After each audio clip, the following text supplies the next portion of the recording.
Assalamualaikum warahmatullahi wabarakatuh. Perkenalkan, nama saya Rijal Fajarudin dengan NPM 202243501201. Di sini saya akan mempresentasikan mini project data mining saya dengan judul Prediksi Segmen Produk Smartphone dari Pola Penjualan dengan Metode Naive Bayes.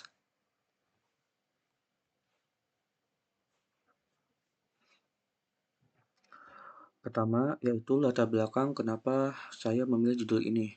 Di era digital saat ini, industri smartphone mengalami pertumbuhan pesat seiring dengan meningkatnya kebutuhan masyarakat akan perangkat teknologi canggih. Berbagai perusahaan smartphone terus bersaing dalam menawarkan produk yang beragam, mulai dari ponsel dengan harga terjangkau hingga ponsel flagship dengan fitur unggulan. Namun, keberagaman ini menghadirkan tantangan bagi pelaku bisnis untuk memahami pola pembelian konsumen, terutama dalam menentukan segmen produk yang paling diminati. Data transaksi penjualan yang melimpah menjadi sumber informasi yang potensial untuk mengidentifikasi tren pasar dan mendukung pengambilan keputusan strategis. Metode klasifikasi berbasis data mining menjadi salah satu pendekatan yang dapat diandalkan untuk menganalisis pola penjualan. Di antara berbagai algoritma yang tersedia, Naive Bayes menonjol karena kesederhanaan dan keakuratannya dalam mengolah data kategorikal maupun numerik. Algoritma ini dapat memanfaatkan atribut penjualan seperti harga, jumlah produk terjual, atau kuantiti dan tipe produk untuk memprediksi segmen produk seperti budget phone ataupun flagship phone.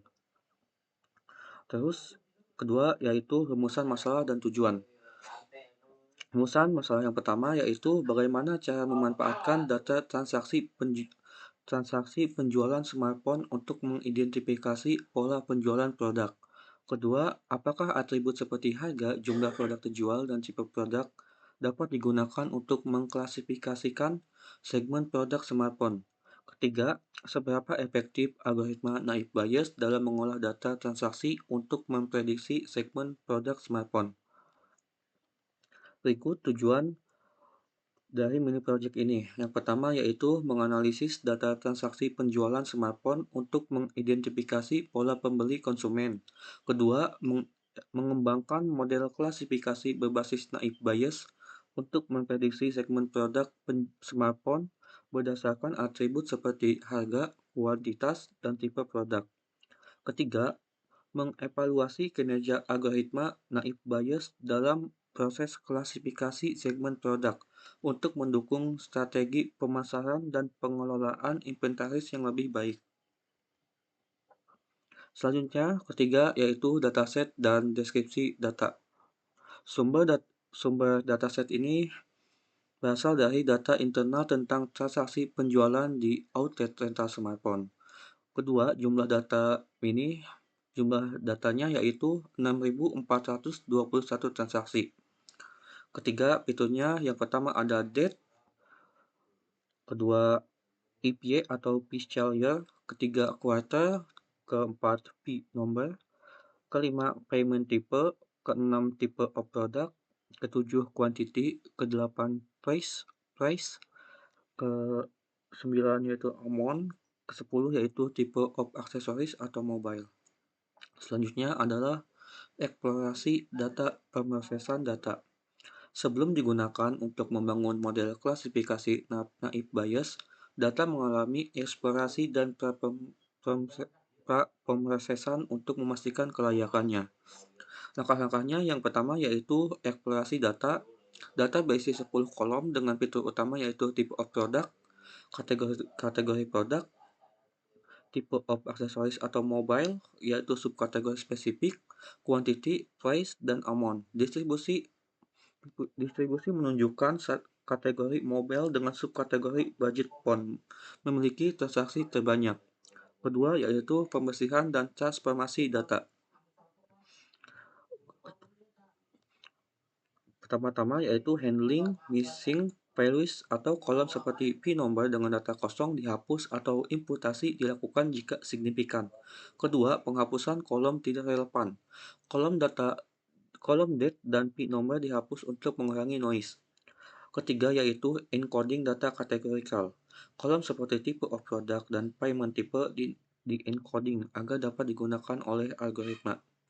Keempat yaitu normalisasi. Fitur numerik seperti price dan amount dinormalisasi untuk memastikan skala data seragam.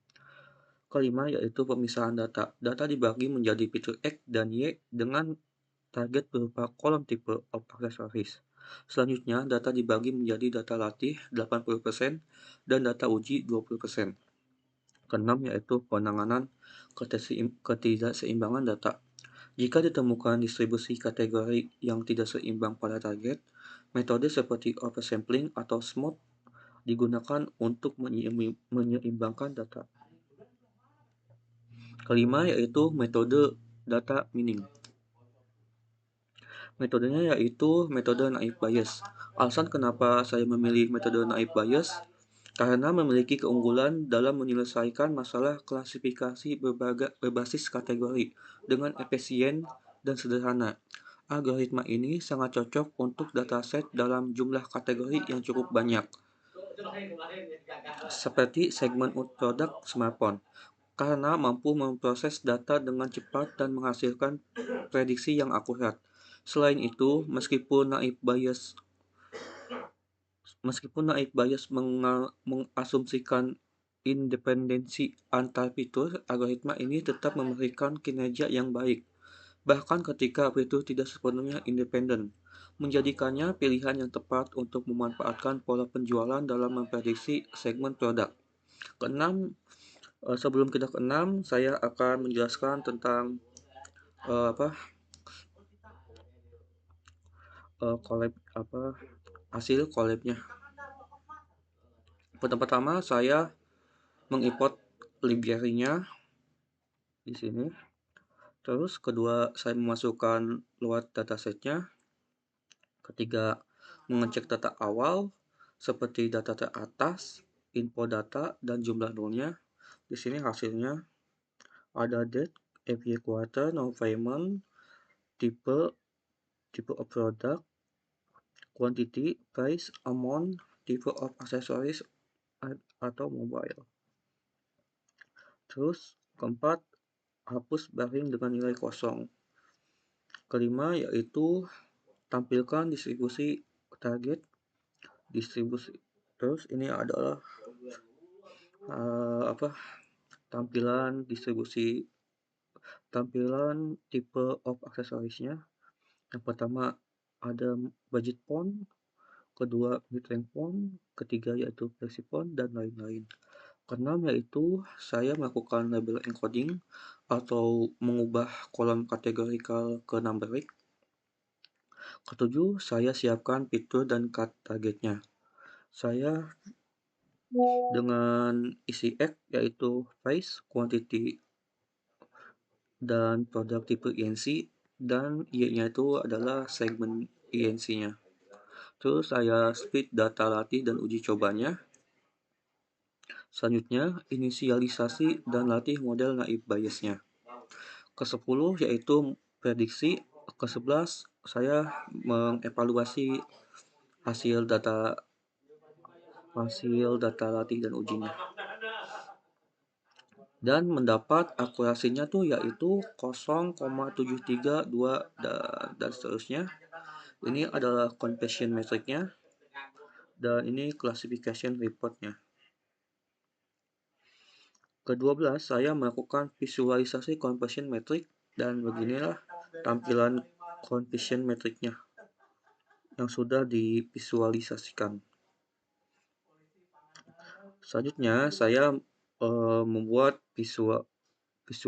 visualisasi distribusi segmen produknya, dan ini adalah hasil visualisasinya. Yang pertama yaitu ada budget phone, kedua mid-range phone, ketiga flexi phone, keempat charger dan lain-lainnya ya. Terus ke-15 saya ingin mengambil 6 segmen produk dengan jumlah transaksi terbanyaknya, dan inilah hasil visualisasinya. Kita lanjut yang tadi Di nomor 6, hasil dan evaluasi model. Model naive Bayes dilatih untuk mengklasifikasikan segmen produk smartphone berdasarkan fitur price, quantity, dan type of product seperti yang tadi saya lihatkan. Hasil evaluasinya yaitu akurasi modelnya yaitu 73,2%. Segmen dengan performa terbaik yang pertama adalah Flexipon dengan precision 94,3%, recall 99,2%. Kedua, mid-range phone, precision-nya 83,3%, recall 99,7%. Ketiga yaitu premium mid-range phone dengan precision 97,0%, recall 89,2%. Dan ini adalah visualisasi yang tadi tentang conversion metric dan itunya segmen produknya. Selanjutnya yaitu interpretasi dan pembahasan. Berdasarkan hasil evaluasi model klasifikasi naive Bayes, model mampu mencapai akurasi sebesar 73,2% dalam memprediksi segmen produk smartphone berdasarkan data transaksi penjualan. Fitur-fitur seperti jumlah produk terjual dan jenis produk terbukti memberikan kontribusi yang signifikan dalam membedakan segmen-segmen produk, khususnya antara kategori budget phone, mid-range phone, dan flagship phone yang memiliki pola harga dan volume penjualan yang relatif konsisten. Hal ini terlatih dari nilai precision dan recall yang tinggi pada segmen-segmen tersebut, di mana flagship phone dan mid-range phone menunjukkan performa model yang sangat baik. Namun demikian, performa model cenderung menurun pada segmen-segmen dengan jumlah data yang lebih sedikit seperti charger, power bank, dan wireless earphone. Kelas-kelas ini memiliki nilai precision dan recall yang sangat rendah, bahkan mendekati nol, yang menunjukkan bahwa model mengalami kesulitan dalam mengklasifikasikan kategori yang kurang responsif dalam data latih. Ketidakseimbangan distribusi kelas ini menjadi salah satu faktor penyebab penurunan kinerja model secara keseluruhan. Untuk mengatasi hal tersebut dapat dipertimbangkan penilaian teknik penyeimbangan data seperti smooth atau pengumpulan data tambahan pada kelas minoritas. Langsung aja kita kesimpulannya, dan kesimpulannya yaitu berdasarkan analisis dan implementasi model klasifikasi menggunakan algoritma naive Bayes terhadap data transaksi penjualan smartphone, dapat disimpulkan bahwa pendekatan data mining ini mampu mengidentifikasi pola pembelian konsumen secara efektif dengan memanfaatkan atribut seperti harga, jumlah produk terjual, dan tipe produk. Model dapat memprediksi segmen produk seperti budget phone, mid-range phone, dan flagship phone dengan akurasi yang cukup baik, yaitu sebesar 73,2%. Proses eksplorasi dan visualisasi data juga mendukung pemahaman yang lebih dalam terhadap distribusi segmen dan karakteristik transaksi yang dominan. Hasil evaluasi menunjukkan bahwa segmen dengan jumlah data besar dapat diprediksi dengan akurat, sementara segmen minoritas menunjukkan penurunan performa. Hal ini menegaskan pentingnya distribusi data yang seimbang dalam membangun model klasifikasi yang andal.